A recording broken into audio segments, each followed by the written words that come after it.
Manajemen. NIM saya 2209308110031. Baik, saya akan menjelaskan materi saya yaitu penilaian prestasi kerja.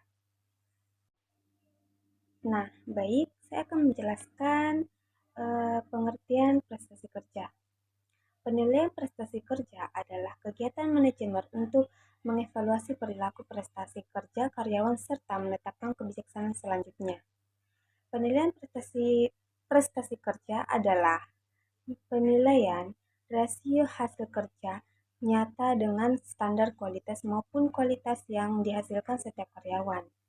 Menetapkan kebijaksanaan berarti apakah karyawan akan dipromosikan, didemosikan, dan atau balas jasanya dinaikkan. Adapun ruang lingkup penilaian prestasi dicakup dalam 5W tambah 1H. Yang pertama apa, yang kedua kenapa, yang ketiga di mana, yang keempat siapa, yang kelima bagaimana. Adapun tujuan dari kegunaan penilaian prestasi kerja. Yang pertama, sebagai dasar dalam pengambilan keputusan yang digunakan untuk dipromosi, demosi, pemberhentian dan penetapan besarnya balas jasa. Yang kedua, untuk mengukur prestasi kerja yaitu sejauh mana karyawan bisa sukses dalam pekerjaannya. Yang ketiga, sebagai dasar untuk mengevaluasi efektivitas seluruh kegiatan di dalam perusahaan. Yang keempat, sebagai dasar untuk mengevaluasi program latihan dan keefektifan jadwal kerja, metode kerja, struktur organisasi, gaya pengawasan, kondisi kerja, dan peralatan kerja. Yang kelima, sebagai indikator untuk menentukan kebutuhan akan latihan bagi karyawan yang berada di dalam organisasi. Yang keenam, sebagai alat untuk meningkatkan motivasi kerja karyawan hingga dicapai untuk tujuan untuk mendapatkan performa jika yang baik. Yang ketujuh, sebagai untuk mendorong atau membiasakan para atasan atau supervisor, manajer, administrator untuk mengobservasi perilaku bawahan supaya diketahui minat dan kebutuhan-kebutuhan bawahannya. Yang kedelapan, sebagai alat untuk bisa melihat kekurangan atau kelemahan-kelemahan di masa lampau dan meningkatkan kemampuan karyawan selanjutnya. Yang kesembilan, sebagai kriteria di dalam penentuan seleksi dan penempatan karyawan. Yang kesepuluh, sebagai alat untuk mengidentifikasi kelemahan-kelemahan personel dan dengan demikian bisa sebagai bahan pertimbangan agar bisa diikut sertakan dalam program latihan kerja tambahan. Yang ke-11, sebagai alat untuk memperbaiki atau mengembangkan kecakapan karyawan. Yang ke-12, sebagai dasar untuk memperbaiki dan memperkembangkan uraian pekerjaan atau job description.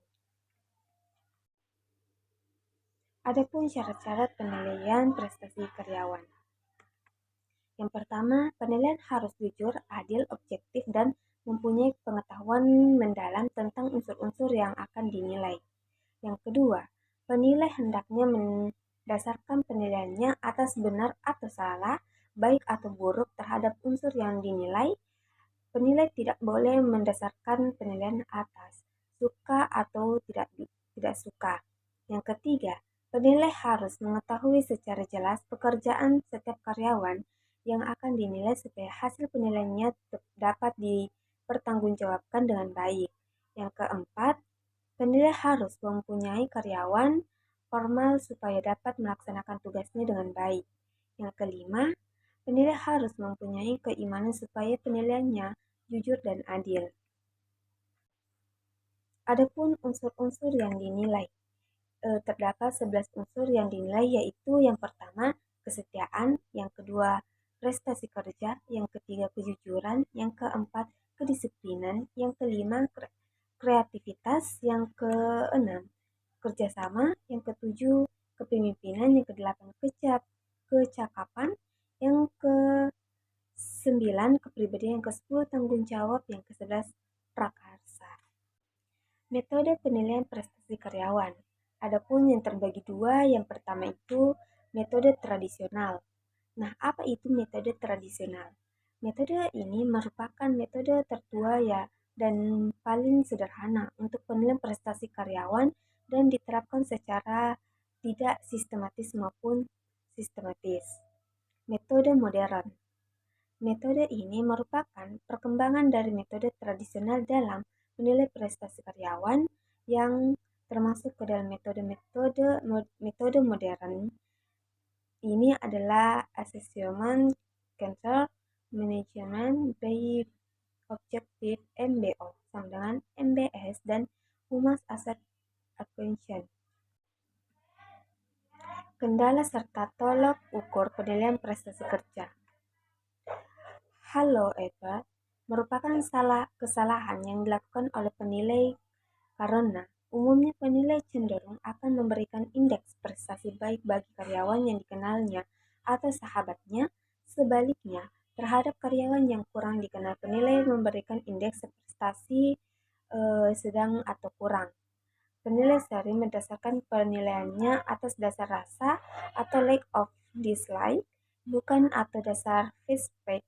Bahkan, penilai sering mempertimbangkan orang ketiga atau keluarga karyawan yang dinilainya, seperti anak pejabat, kesukuan, golongan yang adanya kesalahan penilaian karena hanya meninjaukan atau melihat secara setipis saja. Adapun tolak ukur penilaian. Yang pertama itu leniency, yang kedua strict stance, yang ketiga central tendency, yang keempat personal bias. Baik, itulah tadi hasil penjelasan materi saya. Mungkin sampai di sini saja. Apabila ada kesalahan dari kata